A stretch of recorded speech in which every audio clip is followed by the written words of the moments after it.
Dr. Engineer Senator Rabiu Musa Kwankwaso, dignitaries here present, members of the high table, my academia colleagues, and ladies and gentlemen.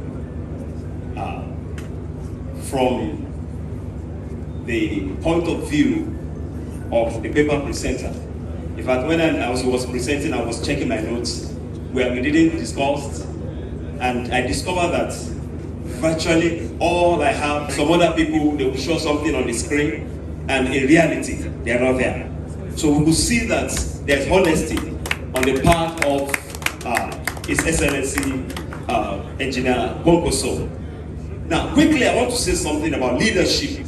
You know, from the word of Oswald, Sander, he said, a true leader regard the welfare of others rather than his own comfort and prestige as his primary concern. The primary concern of a leader is to ensure the welfare of others regardless of his own. And I want to say that this is exactly what Senator Rabiu Kwankwaso represents. And I want to tell you that you can take it to bank. If he's given opportunity to lead Nigeria in 2023, Nigeria will live to enjoy it. I don't want to go through the route that Professor Seribu had gone through. I will have gone through that place, but it will be a tautology. Now, if you see that the legacy we are talking about, I looked at it from different perspectives. From economic point of view, I put them under those subheadings. Economy, social security, education, and look at health, infrastructure, and all the likes of them. Security.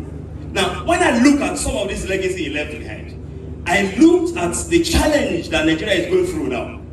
You could see that one of the critical problems of Nigeria has been paucity of leadership, has been failure in leadership. And we saw what this man, honorable man, did in Kano State.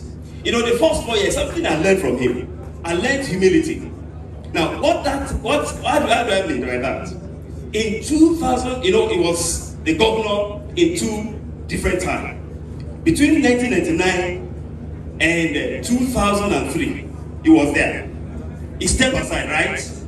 Then in 2011, he came back. When he came back in 2011, he said something. He said, I've learned my lesson. I look at him as a leader. He was not an arrogant leader. He showed example of a humble leader. And this kind of leader that we need, that can drive Nigeria to the expected development we are looking for. Now, quickly, I will say that the legacy left behind from economic point of view, when Senator Rabiu Kwankwaso became governor in Kano State, the revenue generation, the IGR of Kano, was 400 million naira. Am I correct, sir? It was 400 million naira. So, after a short time, it shot to over 2 billion naira.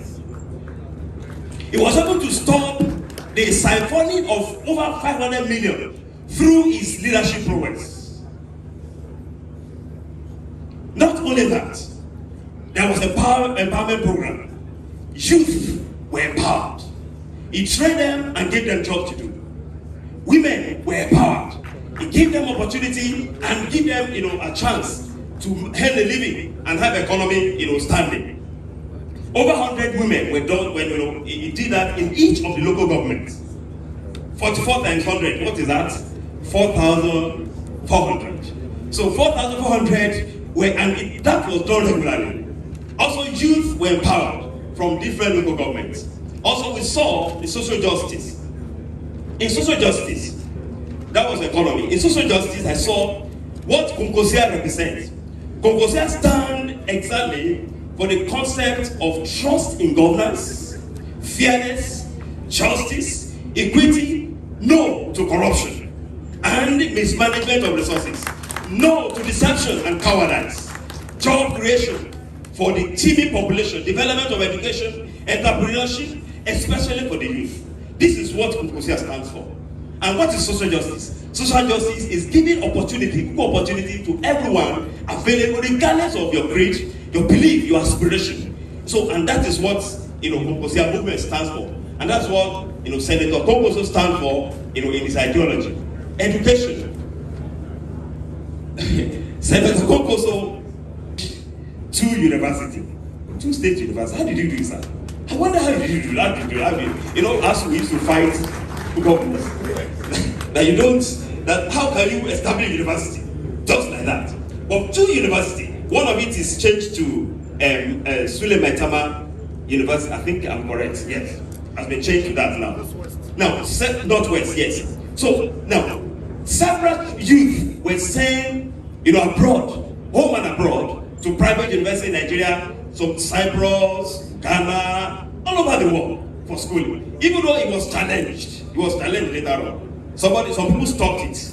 I know we don't want to mention it in here. So it was stopped.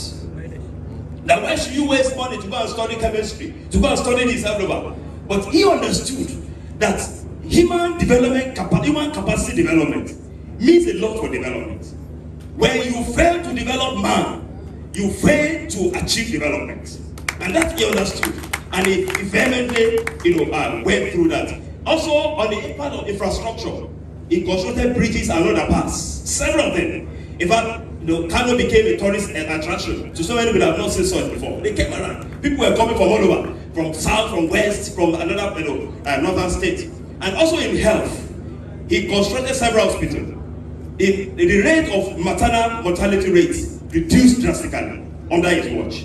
And also, I want to say that insecurity, which is one of the critical issues that we are going through in Nigeria today, he ensured that he established Security Institute. And we could see that if you look around today, the benefit of what he did when he left office in 2015 is still being enjoyed in Kano today. Now, what we are looking for in Nigeria is not far from this.